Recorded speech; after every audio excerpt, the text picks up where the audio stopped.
Pernahkah kamu merasa sudah menjalankan semua bentuk ibadah dengan benar, seperti salat yang tidak pernah tertinggal, sedekah yang rutin, dan bahkan memperbanyak amalan sunnah, namun hidup masih terasa stagnan?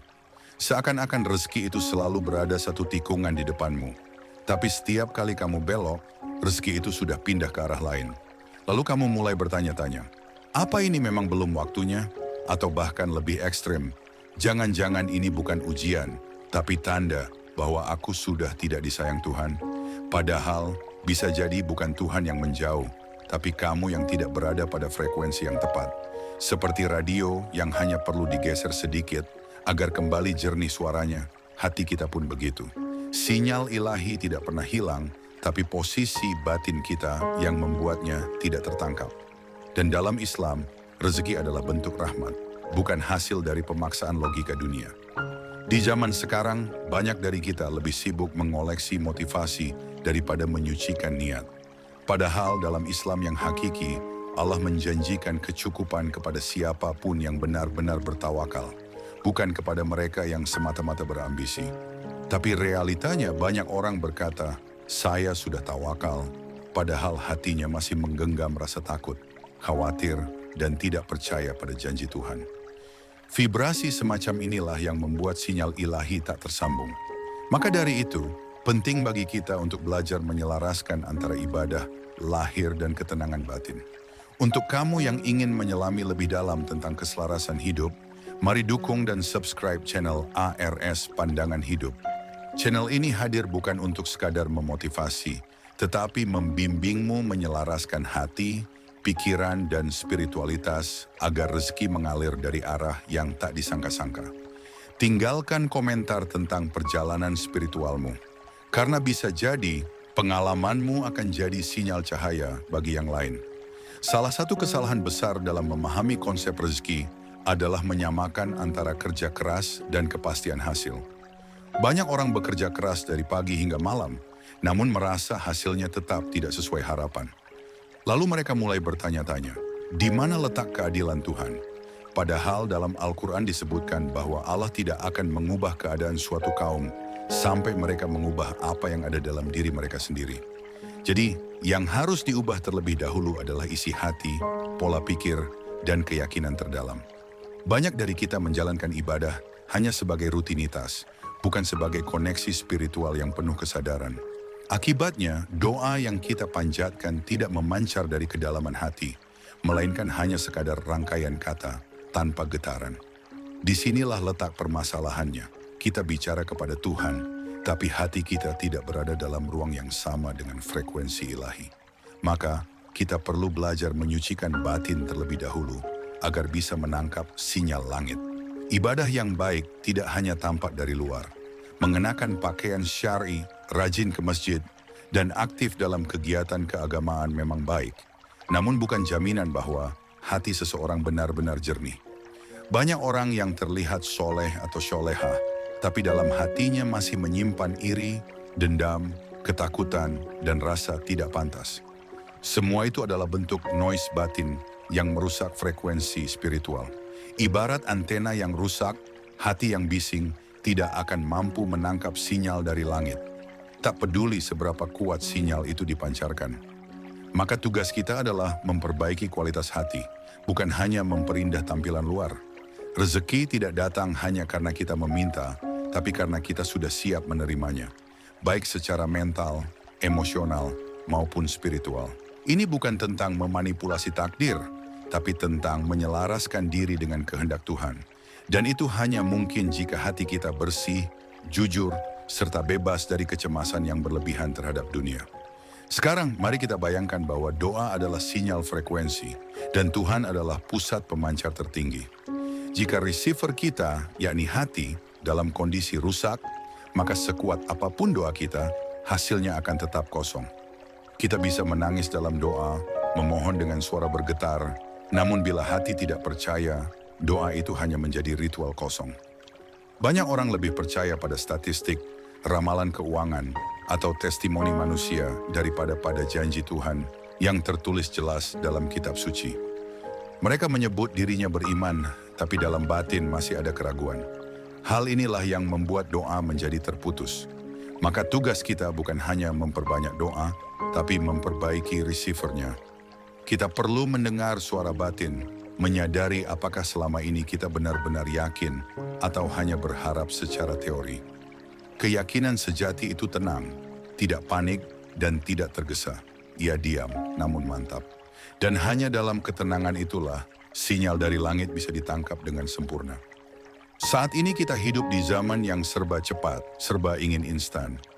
Motivator di mana-mana menawarkan jalan pintas menuju sukses, bahkan dengan jargon-jargon afirmasi yang sekilas terdengar Islami.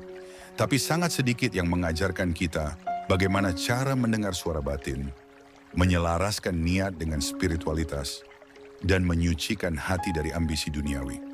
Padahal dalam ajaran Islam, kunci rezeki bukan pada seberapa kuat kamu mengejar dunia, tapi seberapa kuat kamu menyerahkan urusanmu kepada Tuhan. Tawakal bukan berarti pasif, tapi berarti aktif dengan niat murni dan tanpa keterikatan hasil. Sayangnya, banyak yang mengira tawakal itu sekadar pasrah setelah usaha. Padahal itu adalah bentuk keikhlasan total yang tidak dicemari rasa takut akan gagal. Dunia modern mengajarkan untuk terus berjuang, tapi agama mengajarkan untuk berjuang tanpa keterikatan. Inilah sinkronisasi yang harus ditemukan. Antara kerja keras dan pasrah yang hakiki, antara logika dan keimanan yang murni. Di tradisi Islam klasik, para sufi dan ulama besar memahami bahwa rezeki bukan hanya soal angka di rekening, tapi soal ketenangan hati yang selaras dengan kehendak Tuhan. Jalaluddin Rumi, misalnya, mengatakan bahwa yang kita cari sebenarnya sedang mencari kita juga. Tapi kita tidak bisa bertemu bila hati kita masih dipenuhi suara-suara lain, ambisi kosong, keraguan, atau rasa ingin diakui. Rezeki adalah energi spiritual yang hanya datang kepada mereka yang siap menerimanya dengan rendah hati. Ibnu Athailah pun pernah berkata, apa yang menjadi bagianmu tak akan luput darimu, dan apa yang bukan bagianmu tak akan bisa kau miliki. Maka dari itu, daripada sibuk mengejar sesuatu yang belum tentu untukmu, lebih baik sibukkan diri memperbaiki kualitas batinmu. Karena saat hati sudah jernih dan tenang, rezeki tak perlu dikejar. Ia akan datang sendiri dari arah yang tak disangka. Itulah makna sejati dari hidup yang sinkron dengan kehendak ilahi. Dalam budaya spiritual Jawa kuno, dikenal istilah ngali tapi ora keli, mengalir namun tidak hanyut. Ungkapan ini mengandung makna mendalam tentang bagaimana kita seharusnya menjalani hidup. Kita boleh terlibat dalam aktivitas dunia, mengejar cita-cita, bahkan memiliki ambisi. Namun hati jangan sampai larut dalam arus duniawi yang penuh ketakutan dan kecemasan. Ketika kita hanyut dalam logika dunia, kita kehilangan koneksi dengan langit. Sebaliknya, saat kita mengalir dengan kesadaran spiritual, segala sesuatu menjadi ringan, termasuk dalam hal mencari rezeki.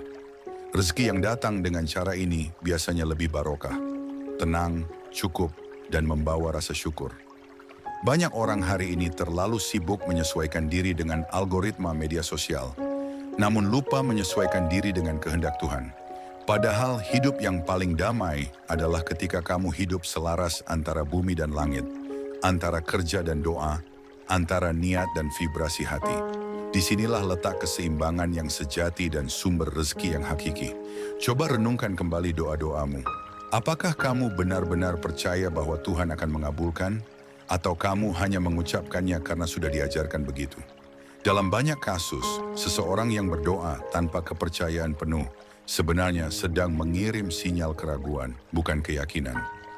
Ini seperti menyalakan GPS, tapi tidak percaya arah yang ditunjukkan. Akhirnya kamu malah tersesat dalam ketidakpastian.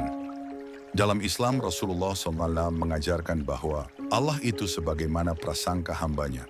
Artinya, jika kamu yakin doamu akan dijawab, maka sangat besar kemungkinan akan terwujud. Tapi jika kamu ragu, kamu sendiri yang memblokir jalan datangnya rahmat itu.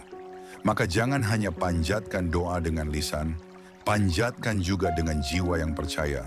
Ketika hati benar-benar yakin, doa bukan hanya menjadi permintaan, tapi menjadi instruksi frekuensi kepada alam semesta, kepada malaikat, dan kepada diri sendiri untuk mulai bersiap menerima apa yang diinginkan. Keyakinan sejati bukan di mulut, tapi di dalam hati yang tenang. Ilmu psikologi modern bahkan mendukung konsep ini. Dalam riset neuroplastisitas, ditemukan bahwa otak manusia dapat membentuk jalur keyakinan baru berdasarkan afirmasi dan pengalaman spiritual. Artinya ketika kamu terus-menerus merasa tidak layak, otakmu mencatat itu sebagai kebenaran dan tubuhmu pun memancarkan sinyal penolakan terhadap rezeki. Setiap pikiran negatif memperkuat jaringan otak yang menghalangi datangnya keberlimpahan. Sebaliknya, jika kamu terus melatih diri untuk percaya, bersyukur, dan merasakan cukup, maka otakmu akan membentuk pola baru yang lebih selaras dengan energi positif. Maka jangan anggap enteng perasaan batinmu saat berdoa. Bila kamu berdoa sambil merasa tak mungkin, maka kamu sedang menutup pintu langit. Tapi jika kamu berdoa sambil merasakan bahwa doa itu pasti akan dijawab, maka itu yang akan menarik takdir mendekat. Karena energi tidak pernah bohong. Tuhan menciptakan manusia bukan hanya sebagai makhluk logika, tapi juga makhluk vibrasi. Dr. Joe Dispenza, seorang peneliti di bidang neuroscience dan spiritualitas, mengatakan bahwa emosi adalah magnet bagi realitas. Artinya, apapun yang kamu rasakan paling dalam akan menarik pengalaman yang serupa. Jika kamu hidup dalam rasa takut, kamu menarik lebih banyak situasi yang menakutkan. Jika kamu hidup dalam rasa syukur, kamu membuka pintu untuk hal-hal indah datang. Dalam konteks rezeki, ini sangat relevan. Banyak dari kita berdoa sambil merasa tidak pantas atau takut gagal, lalu heran kenapa hasilnya tidak sesuai harapan. Sebenarnya bukan doanya yang salah, tapi emosi yang menyertainya yang menghalangi datangnya jawaban. Dalam Islam, hati yang bersih adalah tempat turunnya cahaya ilahi. Maka ketika hati penuh bising, seperti iri, amarah, atau keputusasaan, maka cahaya itu tertutup. Kita perlu membersihkan hati bukan hanya agar menjadi pribadi yang baik, tapi agar bisa menyambut rezeki yang sudah disiapkan Tuhan dengan penuh kelapangan dan kesadaran.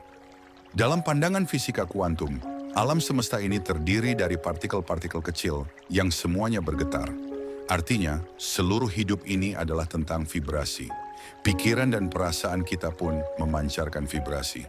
Maka tak heran jika banyak teori modern yang menyatakan bahwa doa bukan sekadar ritual, tapi juga bentuk pengaturan frekuensi. Semakin fokus dan yakin doamu, semakin tajam sinyalnya menjangkau alam semesta. Dalam Islam, ini sejalan dengan konsep niat, yang bukan hanya sekadar mau apa, tapi mengapa dan dari mana datangnya kemauan itu. Maka doa tanpa niat yang jernih hanyalah gema kosong yang tak menembus langit. Kita perlu membangun kembali kualitas doa kita, bukan dari panjang pendeknya kalimat, tapi dari keselarasan antara niat, keyakinan, dan emosi yang kita bawa. Jika hati masih penuh kepentingan, pribadi, kecemasan, dan ambisi sempit, maka doa akan kehilangan daya pancarnya. Tapi jika hati tenang, niat lurus, dan yakin sepenuhnya, maka pintu langit akan terbuka lebar. Para wali Allah dan tokoh-tokoh sufi zaman dahulu tidak pernah sibuk mengejar dunia. Mereka justru sibuk menata hati, karena mereka tahu ketika hati bersih dan selaras dengan kehendak Tuhan, dunia akan datang menghampiri dengan sendirinya. Mereka paham bahwa rezeki bukan untuk dikejar dengan penuh ketegangan, melainkan diundang dengan ketenangan dan keikhlasan. Bahkan Imam Al-Ghazali menekankan bahwa manusia seharusnya tidak sibuk mengatur takdir, tapi fokus untuk tunduk dan taat. Sebab takdir akan bergerak mengikuti kadar ketundukan dan ketulusan seseorang. Sementara itu, kita hari ini sering kebalik. Kita ingin mengatur semua hal, memaksa semesta mengikuti skenario kita, lalu kecewa saat hasilnya tidak sesuai. Padahal ketika kita melepaskan keinginan pribadi yang sempit dan memperluas kesadaran spiritual, hidup justru jadi lebih ringan. Rezeki akan datang bukan hanya cukup, tapi juga membawa ketenangan dan berkah. Semua itu hanya mungkin terjadi jika hati benar-benar terhubung pada sumber daya ilahi. Kebanyakan orang hari ini hidup dalam kecemasan yang mereka ciptakan sendiri. Mereka cemas tidak berhasil, cemas tidak dihargai, dan cemas tidak punya cukup. Sayangnya, kecemasan itu menjadi energi negatif yang menghalangi rezeki mendekat. Tuhan tidak menciptakan kita untuk hidup dalam ketakutan, tapi dalam kesadaran bahwa segala sesuatu telah diatur dengan sempurna. Maka tugas kita bukan mencemaskan hasil, tapi menyelaraskan diri dengan proses ilahi. Ketenangan bukan berarti tidak ada masalah, tapi kemampuan untuk tetap jernih di tengah badai. Itulah vibrasi yang mengundang rezeki sejati. Bahkan dalam stoikisme, Epictetus berkata, "Bukan apa yang terjadi yang penting, tapi bagaimana kamu meresponnya." Ini sangat Islami, karena respons hati yang sabar, ikhlas, dan yakin adalah bentuk ibadah tersendiri. Maka saat kamu merasa rezeki belum juga datang, tanyakan pada dirimu, apakah kamu sudah tenang?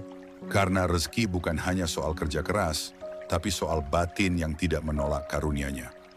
Rezeki bukanlah hasil dari kepanikan kolektif, seperti yang sering kita lihat di media sosial, yang terus-menerus membandingkan hidup kita dengan orang lain.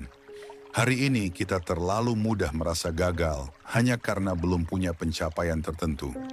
Padahal standar keberhasilan dalam pandangan Tuhan bukan terletak pada saldo atau jabatan, tapi pada kualitas hati dan niat yang lurus.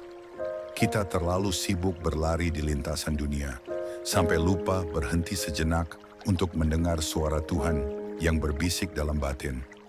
Karena sesungguhnya, di saat kita merasa kekurangan, Tuhan justru sedang memberi kita ruang untuk belajar keikhlasan.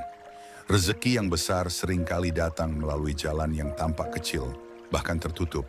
Tapi kalau kamu sabar dan menjaga niat, pintu-pintu itu akan terbuka. Dan kamu akan sadar bahwa bukan hasil yang paling penting, tapi perubahan hati selama proses itu yang paling bernilai dalam pandangan Tuhan. Jika kamu pernah merasa bahwa hidupmu stagnan, padahal sudah banyak berdoa, bisa jadi kamu belum mengubah cara berpikirmu. Islam sendiri mengajarkan bahwa perubahan harus dimulai dari dalam. Dalam Al-Quran, jelas tertulis bahwa Allah tidak akan mengubah keadaan suatu kaum sampai mereka mengubah apa yang ada dalam diri mereka. Artinya perubahan nasib bukan dimulai dari lebih banyak usaha fisik semata, tapi dari perubahan batin, pikiran, keyakinan, dan getaran hati. Setiap manusia adalah pemancar energi, dan energi yang kita pancarkan berasal dari isi hati kita. Bila kamu ingin rezekimu berubah, kamu harus mulai dengan mengubah isi pikiranmu, membersihkan hatimu dari keraguan dan ketakutan, serta menggantinya dengan syukur dan keyakinan. Kamu tidak bisa berharap cahaya datang ke ruang yang gelap tanpa membuka jendela terlebih dahulu. Jadi bukalah jendela batinmu, bersihkan dari prasangka buruk kepada Tuhan, dan biarkan cahaya ilahi masuk menerangi seluruh aspek hidupmu. Seringkali kita terlalu sibuk mengurusi dunia, tanpa menyadari bahwa dunia hanyalah cerminan dari dalam diri kita. Apa yang kita alami di luar hanyalah pantulan dari apa yang sedang terjadi di dalam. Jika hati kita kacau, maka dunia pun terasa kacau. Jika batin kita tenang, maka dunia pun terlihat bersahabat. Maka dari itu, solusi dari setiap masalah bukan selalu dari luar, tapi dari dalam. Ketika rezeki belum juga datang, tanyakan dulu, apakah aku sudah bersih dari rasa iri, marah, takut, dan kecewa? Karena semua itu adalah racun yang merusak vibrasi spiritual. Tuhan Maha mengetahui isi hati kita. Maka jangan pura-pura tenang di luar, tapi gaduh di dalam. Lebih baik akui, tangisi, dan sembuhkan. Karena Tuhan tidak menuntutmu sempurna, tapi jujur dan sungguh-sungguh. Dalam kejujuran batin itulah rezeki akan datang, bukan sebagai ujian, tapi sebagai hadiah dari proses penyembuhan yang selama ini telah kamu jalani dengan sabar. Kita hidup di masa di mana afirmasi positif mudah ditemukan, tapi ketenangan batin sulit diraih. Padahal Islam mengajarkan bahwa salah satu kunci kebahagiaan dan kemudahan hidup adalah hati yang tentram karena mengingat Tuhan. Zikir bukan sekadar lafaz, tapi pengingat bahwa segala sesuatu di dunia ini bukan kita yang atur. Saat kamu benar-benar percaya bahwa Tuhan sudah siapkan skenario terbaik untukmu, maka kamu tidak akan panik. Kamu akan tetap berusaha, tapi hatimu tidak lelah. Kamu akan tetap bermimpi, tapi jiwamu tidak gelisah. Dan di saat itu kamu sedang menyelaraskan diri dengan frekuensi ilahi. Maka jangan lelah membersihkan hati. Jangan bosan untuk kembali kepada niat awal. Hidup bukan untuk mengejar dunia, tapi untuk menyatu dengan kehendak Tuhan. Rezeki hanyalah bonus dari proses penyatuan itu. Dan ketika hatimu sudah tenang, rezeki tidak hanya datang dalam bentuk materi, tapi juga dalam bentuk makna, cinta, dan kedamaian. Untuk bisa hidup selaras, kamu tidak perlu menjadi sempurna. Kamu hanya perlu menjadi jujur pada dirimu sendiri dan mau memperbaiki sedikit demi sedikit. Proses pembersihan hati bukan hal instan, tapi setiap langkah yang kamu ambil ke arah ketulusan akan membuka satu pintu rezeki baru. Dan rezeki itu bukan hanya soal uang, bisa jadi dalam bentuk kesehatan, pertemanan yang ikhlas, pasangan yang setia, atau bahkan kedamaian batin yang selama ini kamu cari. Semua itu adalah bentuk rezeki ilahi yang datang ketika hati benar-benar siap menerimanya. Jadi jangan fokus pada angka, fokuslah pada vibrasi. Jangan sibuk membandingkan hasilmu dengan orang lain, tapi bandingkan dirimu hari ini dengan dirimu kemarin. Apakah kamu lebih tenang? Apakah kamu lebih yakin pada Tuhan? Jika ya, maka kamu sedang berada di jalur yang benar. Dan yakinlah saat kamu benar-benar tune in, rezeki akan datang lebih dari yang kamu kira. Terima kasih sudah menjadi bagian dari perjalanan spiritual ini. Kamu bukan sekadar penonton, tapi seorang penjelajah makna. Kamu bukan hanya mencari rezeki, tapi sedang belajar menyelaraskan hidupmu dengan sumber segala rezeki, Tuhan yang Maha Kaya. Di saat dunia makin bising, kamu memilih mendengarkan suara batin. Dan itu adalah langkah besar. Ingatlah bahwa rezeki itu bukan soal Tuhan memberi atau tidak, tapi soal kamu siap atau belum untuk menerimanya. Maka teruslah membersihkan hatimu, perbaiki niatmu, dan kuatkan keyakinanmu. Karena ketika frekuensimu selaras, pintu langit akan terbuka lebar. Jika video ini memberimu manfaat, jangan lupa subscribe channel ARS Pandangan Hidup dan bagikan ke sahabat-sahabatmu yang mungkin sedang butuh sinyal cahaya. Tinggalkan komentarmu, karena satu kalimat dari hatimu bisa menjadi pelita untuk hati orang lain. Ingat, kita bukan hanya sedang mencari nafkah, tapi sedang menjemput keberkahan hidup. Semoga rezekimu mengalir tanpa putus.